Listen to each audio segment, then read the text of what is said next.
Good evening. Glad to have you here with us on this Wednesday night Bible study. Of course, I know you're all just glad to be anywhere inside right now. I certainly am as well. I want to encourage you to open up to Deuteronomy chapter 23.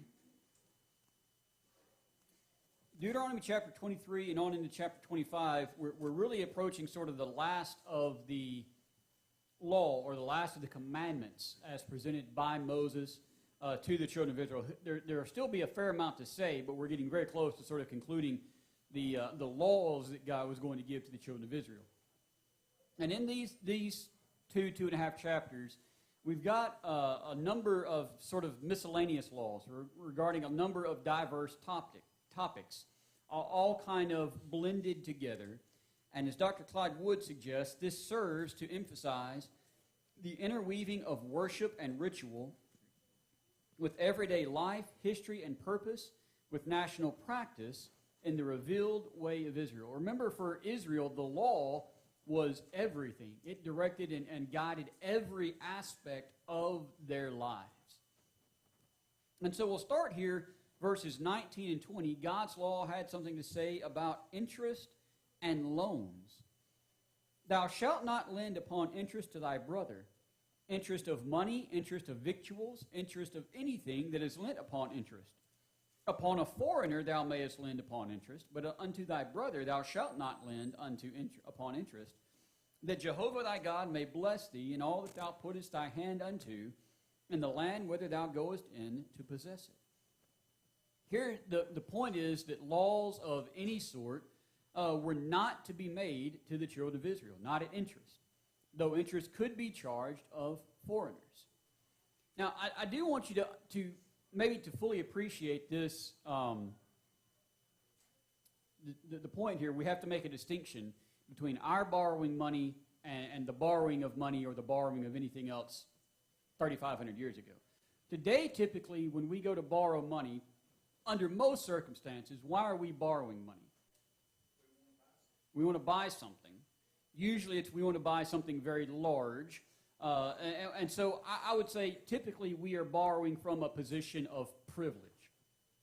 That is, rather than paying cash out of pocket for a house or a car or a boat or any of these really big items, we borrow and we're charged a certain amount of interest typically, unless you catch a really good special, for the privilege of borrowing that money.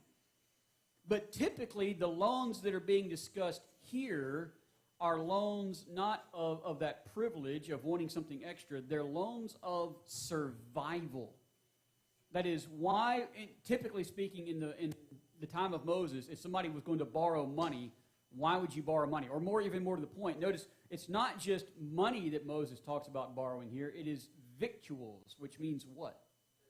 Food. Why would you borrow food? Because you need it to live, because you don't have any. And so you have got to have this. And the point here that Moses is stressing, you do not take advantage of someone's need to grow your own pocketbook. Exodus 22 and verse 25, just as an example. If thou lend money to any of my people with thee that is poor, thou shalt not be to him as a creditor, neither shalt thou lay upon him interest. It is wrong to seek to turn a profit off of your brother's misfortune. And so Moses says, God speaking through him, don't do it. Of course, if you are loaning money without charging interest, then what are you losing out on? You're losing out on profit, on income. Much of our economy is driven by interest, right? That's why whenever the economy starts fluctuating, people start getting nervous about it. One of the things we start watching for is what's the Fed going to do about the interest rates? How are they going to move them? Because the interest rates drive so much of our economy. But God promises them, if you do what I'm asking you to do, the last part of verse 20, Jehovah thy God may bless thee. God's going to take care of it. You will receive a subsequent blessing from God. Verses 21 and 23 then deal with fulfilling religious vows. When thou shalt vow a vow unto Jehovah thy God, thou shalt not be slack to pay it. For Jehovah thy God will surely require it of thee, and it would be sin in thee. But if thou shalt forbear to vow, it shall be no sin in thee. That which is gone out of thy lips thou shalt observe and do, according as thou hast vowed unto Jehovah thy God, a free will offering which thou hast promised with thy mouth. The making of vows was a voluntary matter. You did not have to vow. However, if you did vow, now it's no longer a matter of voluntary, right? You voluntarily made the vow, but having made the vow, you have placed yourself now under obligation. And failing to pay one's vow or even delaying in payment needlessly was a sin. In Ecclesiastes chapter 5, verses 4 and 5, the wise man Solomon writes, when thou vowest a vow unto God, defer not to pay it. That is, don't put it off. For he hath no pleasure in fools. Pay that which thou vowest. Better it is that thou shouldest not vow than that thou shouldest vow and not pay. These vows were considered a free will offering, and as such would be presented at the altar to be gifted to God. We read that in Deuteronomy 12 and verse 6. That when God chose the place that he was going to establish his name, thither ye shall bring your burnt offerings and your sacrifices and your tithes and the heave offerings of your hand and your vows and your free will offerings and the firstlings of your herd and of your flock. Verses 24 and 25, then the last two verses here of chapter 23, deal with what I'm going to call grapes and grain. When thou comest into thy neighbor's vineyard, then thou mayest eat of grapes thy fill at thine own pleasure. But thou shalt not put any in thy vessel. When thou comest into thy neighbor's standing grain, then thou mayest pluck the ears with thy hand, but thou shalt not move a sickle unto thy neighbor's standing grain. In other words, the law would allow you to eat from your neighbor's vineyard or from their standing grain. Why? What's the purpose of this? Obviously to live, and there's kind of a twofold purpose. Think about it today. If you're traveling and you get hungry, what do? You stop and you go to McDonald's, or you pull into the local restaurant or the gas station, and they've got all kinds of snacks and goodies. Well, 3,500 years ago, guess what? They didn't have those things. So if you're on a journey and you stop and get hungry, what do? Well, you can pass through your neighbor's vineyard or through his standing grain, and you can basically eat your sack lunch out of his vineyard or out of his grain. But you do not, verse 24, abuse this. You do not, verse 24, put grapes into a vessel. In other words, you don't pack a to-go bag. You don't pack a doggy bag when you're eating a snack lunch out of your neighbor's vineyard. Your neighbor's grain, verse 25, is not to be harvested. Yes, you can snack off of it. Or as one person put it, you can meet your need, but not your greed. All right? You have a need, you are hungry, you've got to eat to survive, you can do that, but don't go overboard. Practically, we might say that it's not wrong to accept hospitality, but it's wrong to abuse it. You know, I can remember, well, I won't go into that, never mind. By the way, this law in the New Testament, coming to the New Testament, this law grants the disciples the privilege to do what the Pharisees criticized them for. You remember in Matthew chapter 12, we read that at that season, Jesus went on the Sabbath day through the grain fields, and his disciples were hungry, so what did they do? They plucked the grain and began to eat, which is exactly what this law says they were able to do. The Pharisees were really more upset that they were doing it on the Sabbath. The gripe wasn't against the activity, it was against the timing. Questions or comments on any of this miscellany before we look at one of the more significant ones? I say significant, maybe more controversial ones. It's going to start here, chapter 24. Chapter 24 begins with the Mosaic laws teaching on divorce. When a man taketh a wife and marrieth her, then it shall be, if she find no favor in his eyes, because he has found some unseemly thing in her, that he shall write her a bill of divorcement, and give it in her hand, and send her out of his house. And when she is departed out of his house, she may go and be another man's wife. And if the latter husband hate her, and write her a bill of divorcement, and give it to her hand, and send her out of his house, or if the latter husband die, who took her to be his wife, her former husband, who sent her away, may not take her again to be his wife, after that she is defiled, for that is abomination before Jehovah. And thou shalt not cause the land to sin, which Jehovah thy God giveth thee for an inheritance. Obviously here, the law of Moses permitted divorce. Although, of course, that was clearly not God's ideal. How do we know that? One man, one woman. When God instituted marriage in the Garden of Eden, he was silent on the matter of divorce.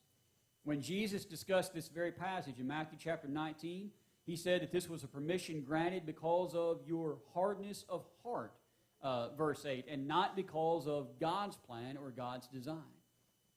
And even when divorce was permitted, God would say, Malachi 2 and verse 16, for I hate putting away, saith Jehovah, the God of Israel. That is, putting away of one's wife. Nevertheless, God permitted a man to divorce his wife. Evidently, it seems the wife had no right to divorce her husband. But a man could divorce his wife in the event that she finds no favor in her or in his eyes, because he has found, verse 1, some unseemly thing in her. Okay, what is some unseemly thing? Okay. That depending on how seriously you take your biscuits, some people might say, yeah, that's an unseemly thing. Something he did not like. It's rendered in some translations some uncleanness. Literally, the Hebrew, as I understand it, is closest to something like the nakedness or the uncovering of a thing. But what does that mean? Well, we can sit around and debate it, and guess what? The rabbis did too. This was one of the hot button issues. As a matter of fact, it was because there was this debate that the rabbis and the Pharisees came to Jesus with the question, can a man divorce his wife for any cause at all? Because that was the question. It does seem unlikely that this unseemliness or uncleanness refers to adultery. That does seem kind of unlikely. And if you think about it, it makes sense. Yeah, that was the punishment for adultery. So a proven adulteress would be stoned. Deuteronomy 22 and verse 22. If a man be found lying with a woman married to a husband, then they shall both of them die, the man that lay with the woman, and the woman, and so shalt thou put away the evil from Israel. Furthermore, God's law, you may recall back in our study of Numbers, had given a provision for suspected adultery. In Numbers chapter 5, if there was that the law of jealousy, the spirit of jealousy came upon a husband where he suspected his wife had been unfaithful. He can't prove it. He can't take her out and stone her, but she's been acting really weird. Phone's ringing in the middle of the night. She's answering and sneaking out and all that kind of stuff. He could put that oath upon her, the waters of bitterness that she would drink, the curse would come upon her. So it doesn't seem like it's adultery, because whether it was proven or only suspected, the law had addressed that elsewhere. Like we said, the rabbis were very divided on this matter. Followers of a rabbi by the name of Shammai took it to mean some sort of sexual lewdness. That is, not necessarily adultery, but kind of everything up to adultery. Followers of Hillel believed it included any disfavorable thing. So burning the biscuits, too much starch in his shirt, didn't like the way she did her makeup one day, whatever it was, he could say, that's it, I'm giving you a bill of divorce, and kick her out of the house. That was their take. Which is why the question to Jesus is phrased the way that it is in Matthew 19 and verse 3. Is it lawful for a man to put away his wife for every or for any cause? Whatever the precise meaning, which obviously we're not going to be able to determine, the woman was to be granted, according to verse 1, a bill of divorcement. which indicated that her husband had released his claim upon her, and she could be joined to another man without being guilty of adultery.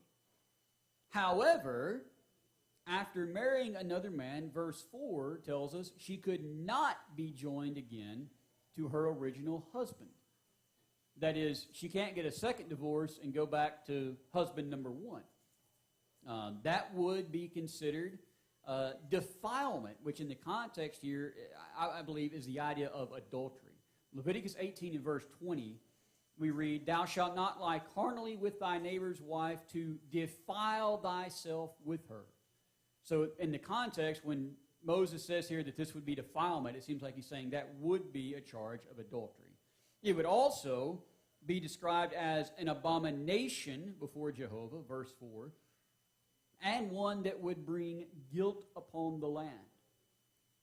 So here is something you have to keep in mind. While, yes, the law of Moses did permit divorces, they were not to be rushed into, and women were not to be treated as sort of property just passed back and forth between husbands. Any questions or comments on that?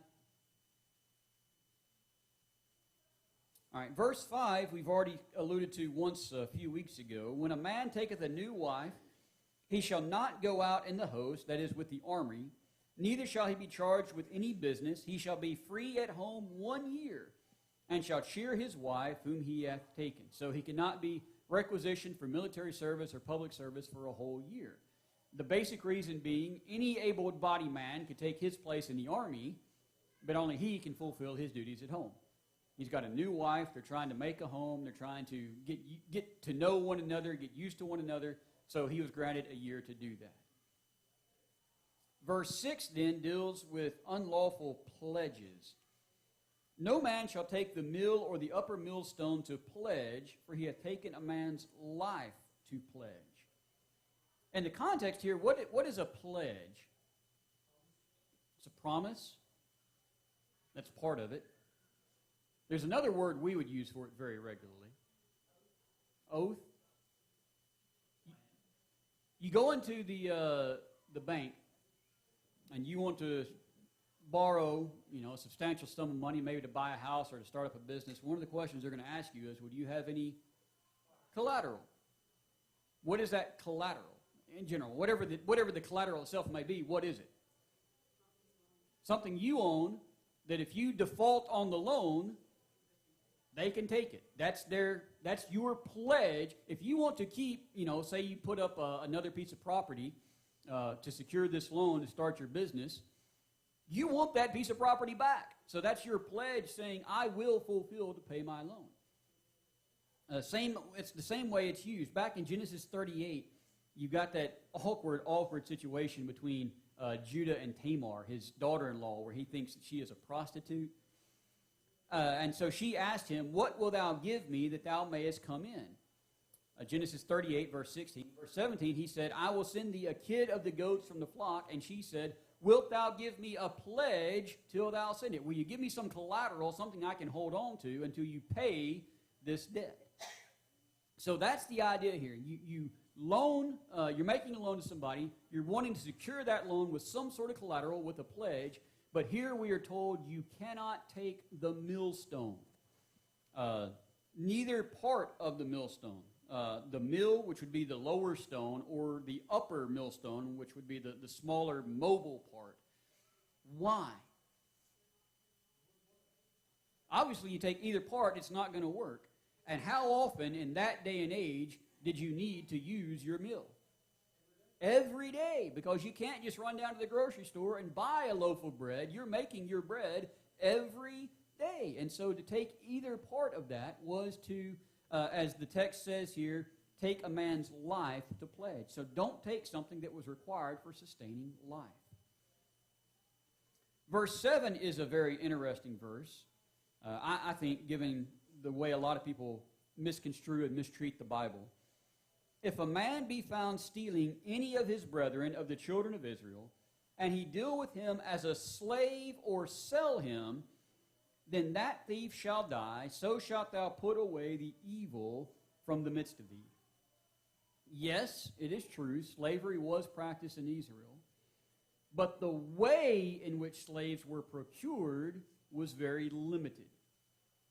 Unlike the slave trade in more modern times, to kidnap a person, to sell them into slavery, which is how a lot of people in more modern times have become slaves.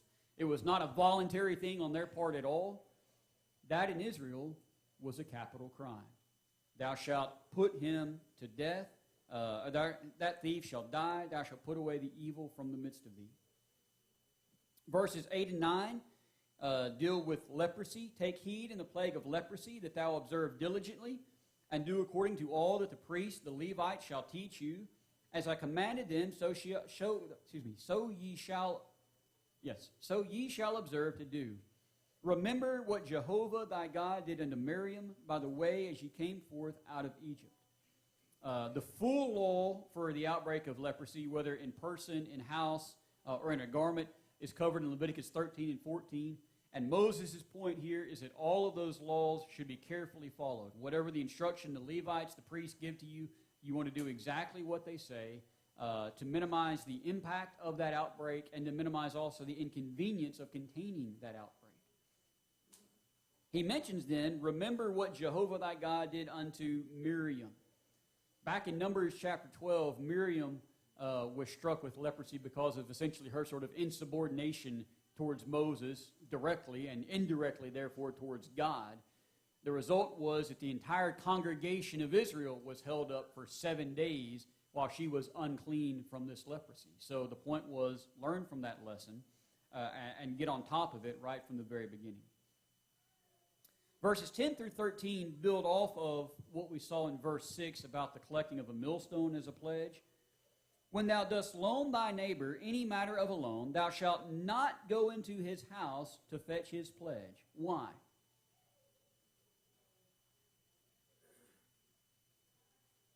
What's the implication when you go into somebody's house with them to get the pledge?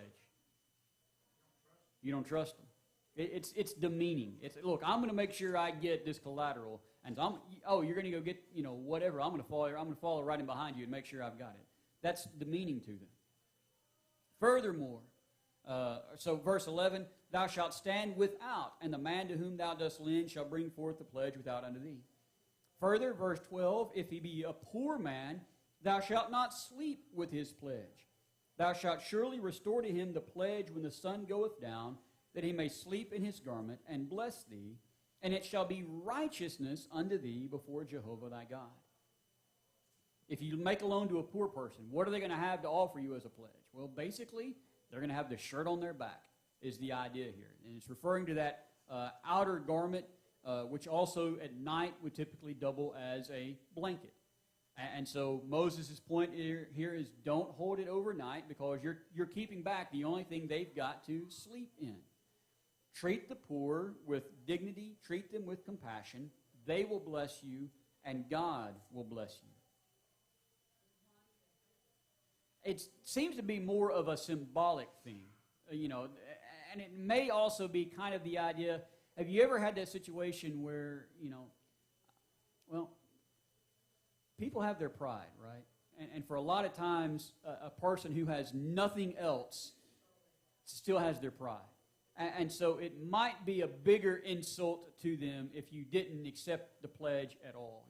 There's certain times, there's certain situations you do something for somebody and say, look, let me pay you. No, you don't have to. Look,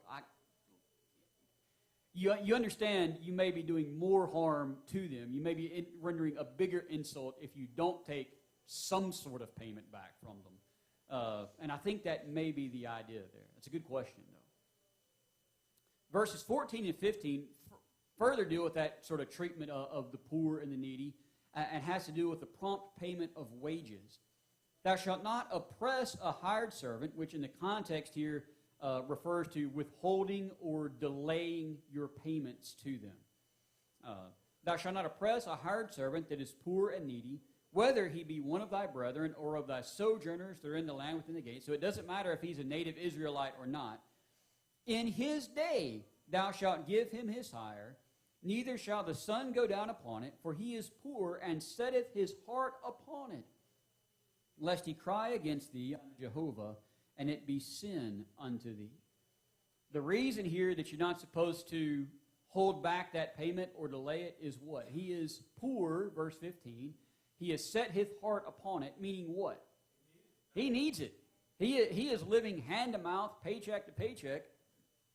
And if you don't pay him at the end of the day, he and his family may not be eating dinner that night and breakfast the next morning. So be prompt in your payments.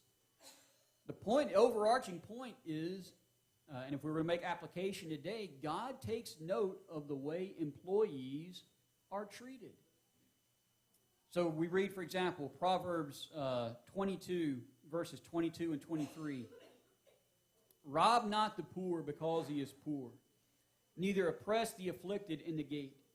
For Jehovah will plead their cause and despoil of life those that despoil them.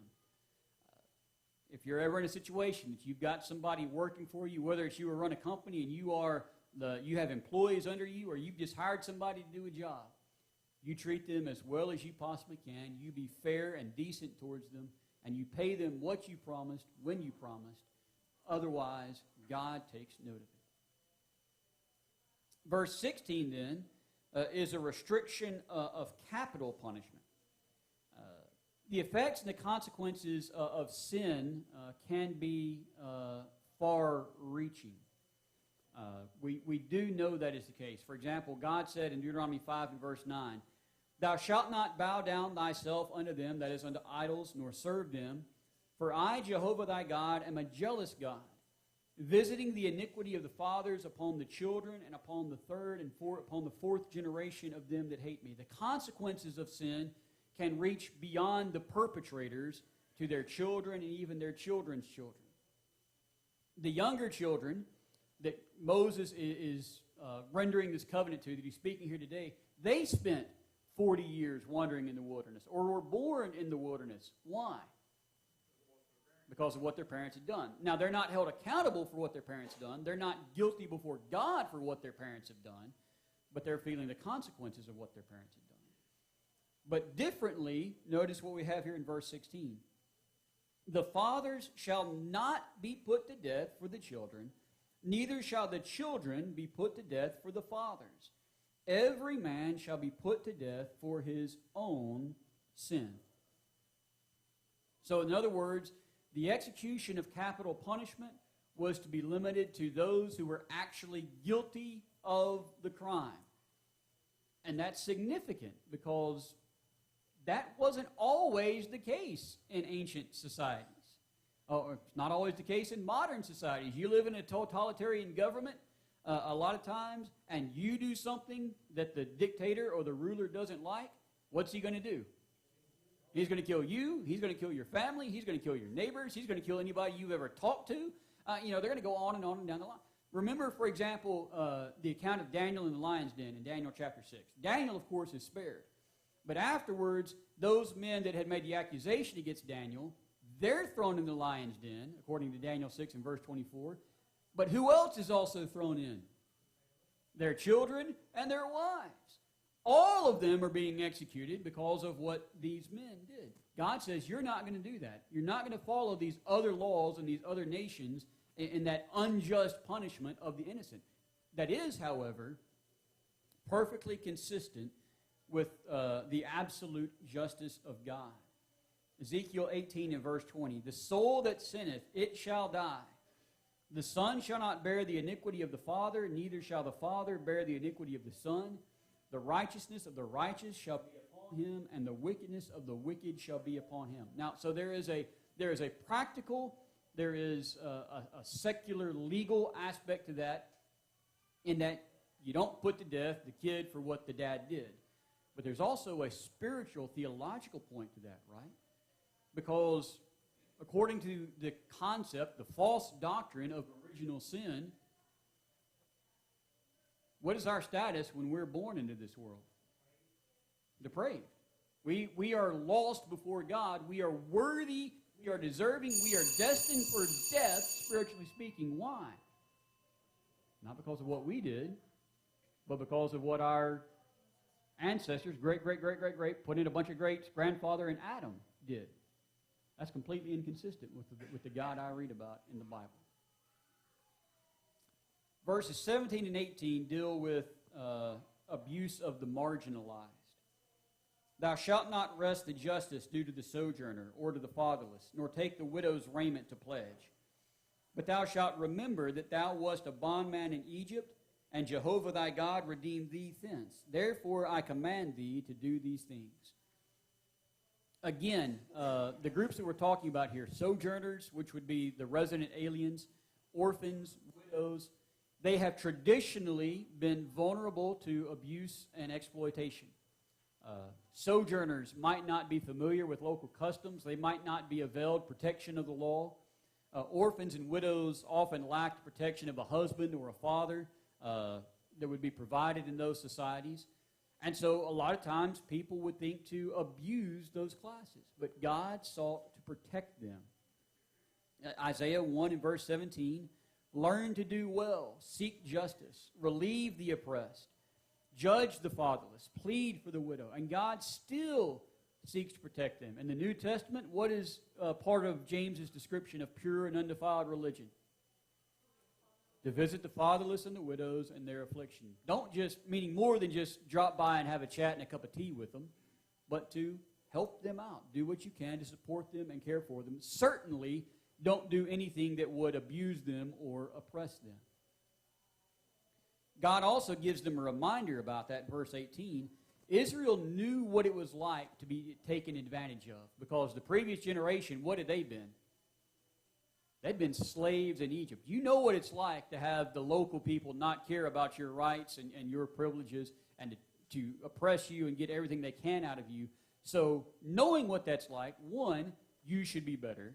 And two, because God has redeemed you from that, you ought to listen to what he says. And God says, you be better than that. You don't oppress or afflict those in need.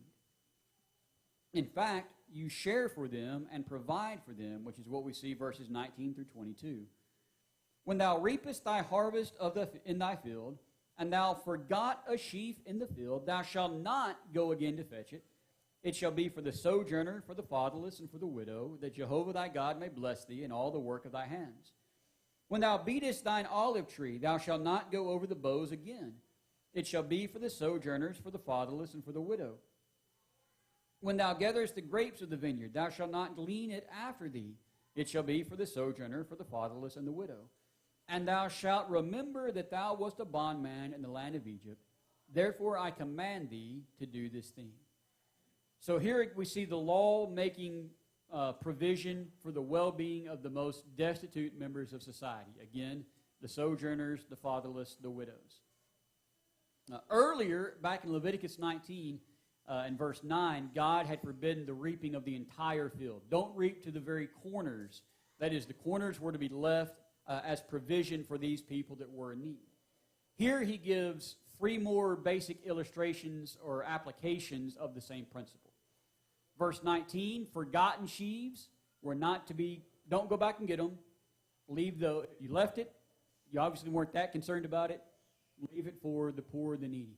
That's the same idea in Ruth chapter 2 and verse 16, when we read about Ruth gleaning in the fields of Boaz. Boaz actually commands his servants, remember, take some out and leave it there for her. Oh, I forgot that, and let her come and collect that.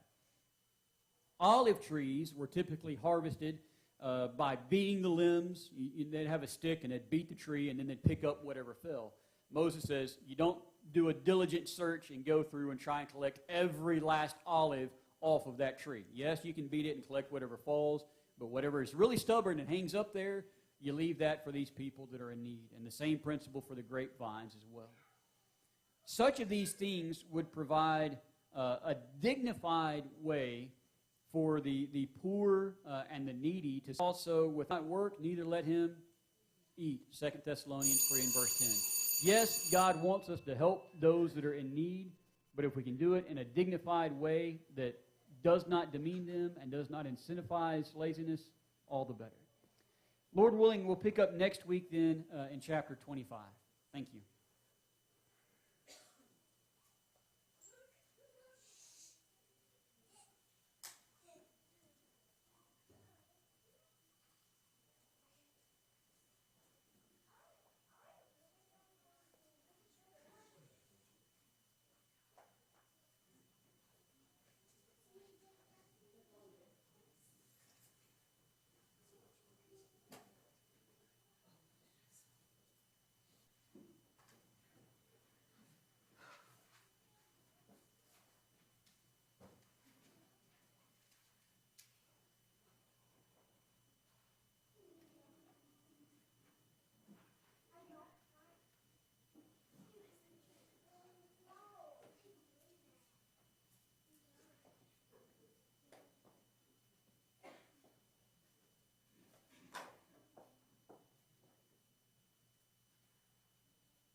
702.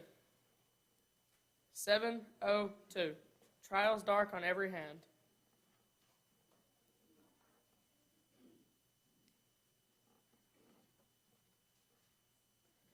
Trials dark on every hand, and we cannot understand all the ways that God would lead us to that blessed promised land. But He'll guide us with His eye, and we'll follow till we die. We will understand it better by and by. By and by, when the morning comes, all the saints of God are gathering home. We will tell a story how we've overcome. We will understand it better by and by. Temptation's hidden snares often take us unaware, and our hearts are made to bleed for some thoughtless word or deed. And we wonder why the test when we try to do our best. We will understand it better by and by. By and by, when the morning comes, all the saints of God are gathering home. We will tell a story how we've overcome. We will understand it better by and by. Invitation song will be number 272. 272. I have decided to follow Jesus.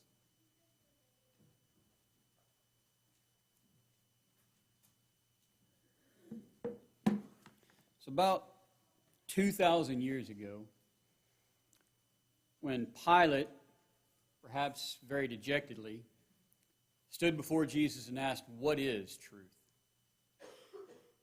Now, he could have just as easily spoken those words in a tweet or press release today, couldn't he? What is truth? In our modern world, the concept of objective, universal truth seems to be on the way out. It's been replaced with personal truth, as in, speak your truth. That's where experience is misconstrued with truth. And since no two people have the exact same experiences, no two people will have identical truths, and truth becomes completely subjective. The idea of objective truth has been replaced with perception. The way things seem to one person, what is consistent with their values and their experiences. And again, because a person's background, their experiences, their education, their occupation, because all of those things influence their perception, all of those things influence their truth. Truth has been replaced with belief. What you believe becomes your truth. There doesn't have to be any rational or any evidential reason for that belief. Just your belief makes it true to you. Try this sometime. And you can even do it with yourself and your own discussions. But listen to a discussion about any issue and kind of take note of how many times somebody will say, well, I believe, or I feel, or it seems to me, and understand they're putting their beliefs and their feelings and their perceptions forth as evidence for what they feel or perceive or believe. Kind of circular, isn't it? It's like that meme you see of the gentleman behind a table in the park who's got a sign in front of him making some claim, and he says, "Change my mind." He puts forth an idea, but he has no real reason to support it. It's just true to him. The problem is that because the church is made up of people drawn from society, people who live in society, we see the attitudes and the ideas of society permeating the church.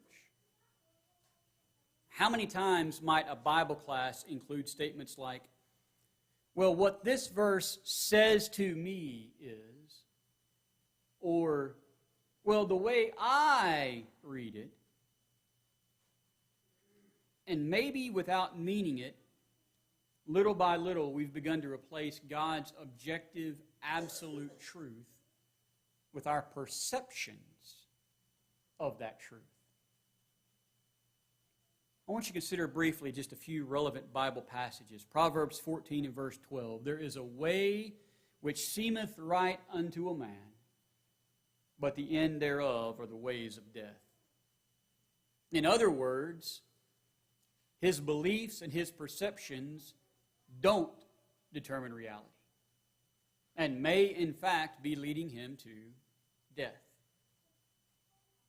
Jeremiah 17 and verse 9, the heart is deceitful above all things and is exceedingly corrupt. Who can know it? People often claim, I know in my heart, as if the feelings of their heart determine truth. But God's Word tells us that such feelings are in fact extremely misleading. 1 Thessalonians 5 and verse 21. Prove all things.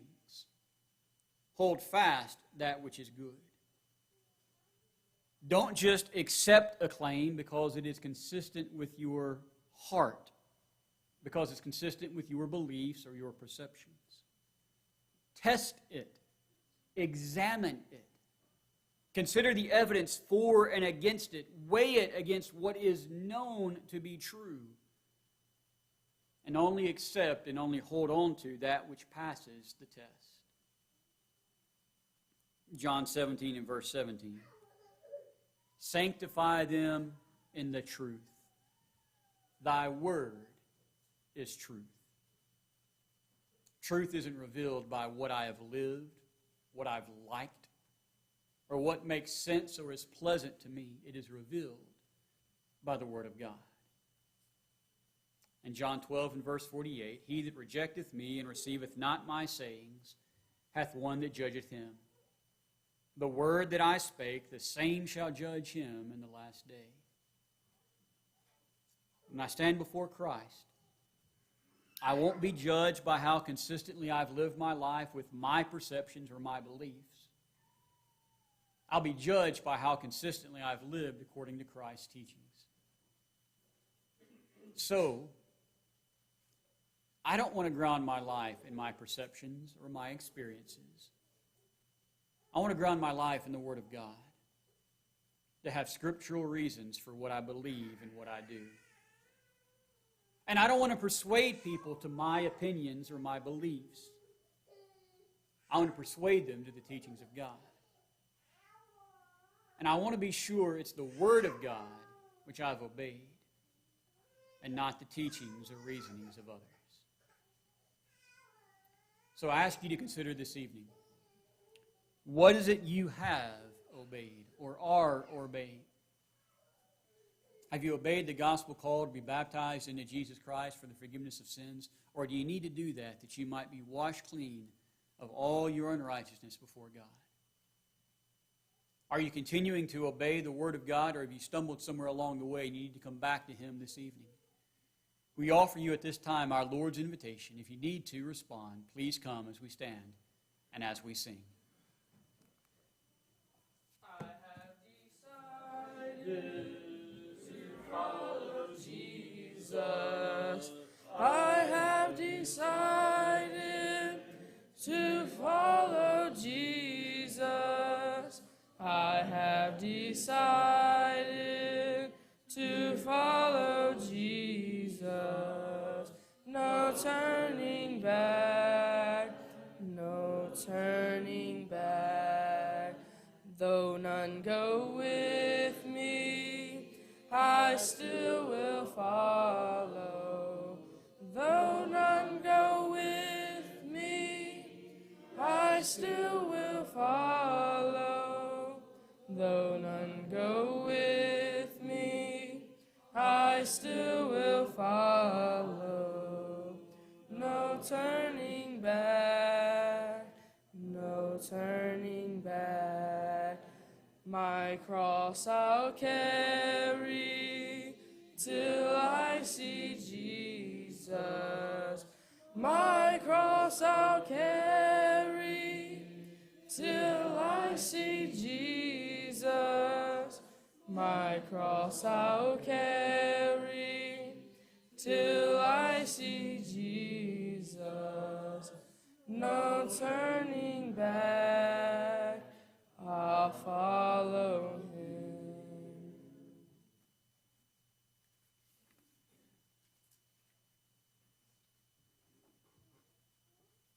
Just a few quick announcements to make before we dismiss this evening.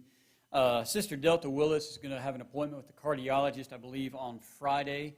Let's be praying for her that everything goes well.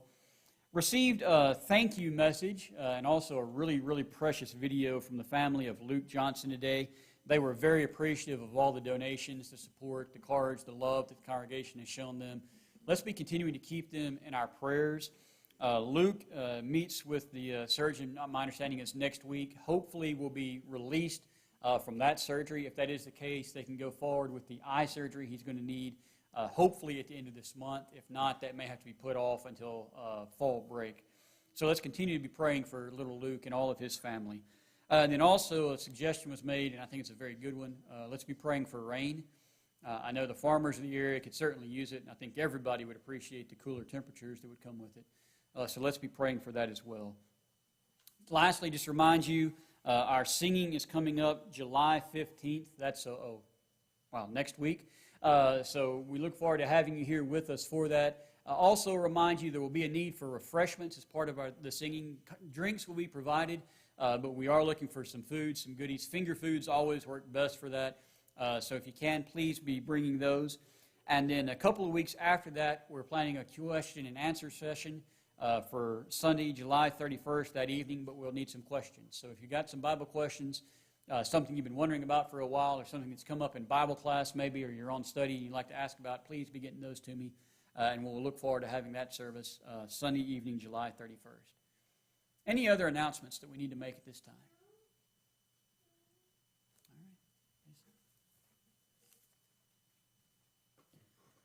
All right. 154. 154. Give me the Bible. After this, we'll be led in our closing prayer by Jason Horner. Give me the Bible, star of gladness gleaming, to cheer the wanderer, lone and tempest tossed. No storm can hide that radiance peaceful beaming, since Jesus came to seek and save the lost. Give me the Bible, holy message shining. Thy light shall guide me in the narrow way. Precept and promise, law and love combining, till night shall vanish in eternal day.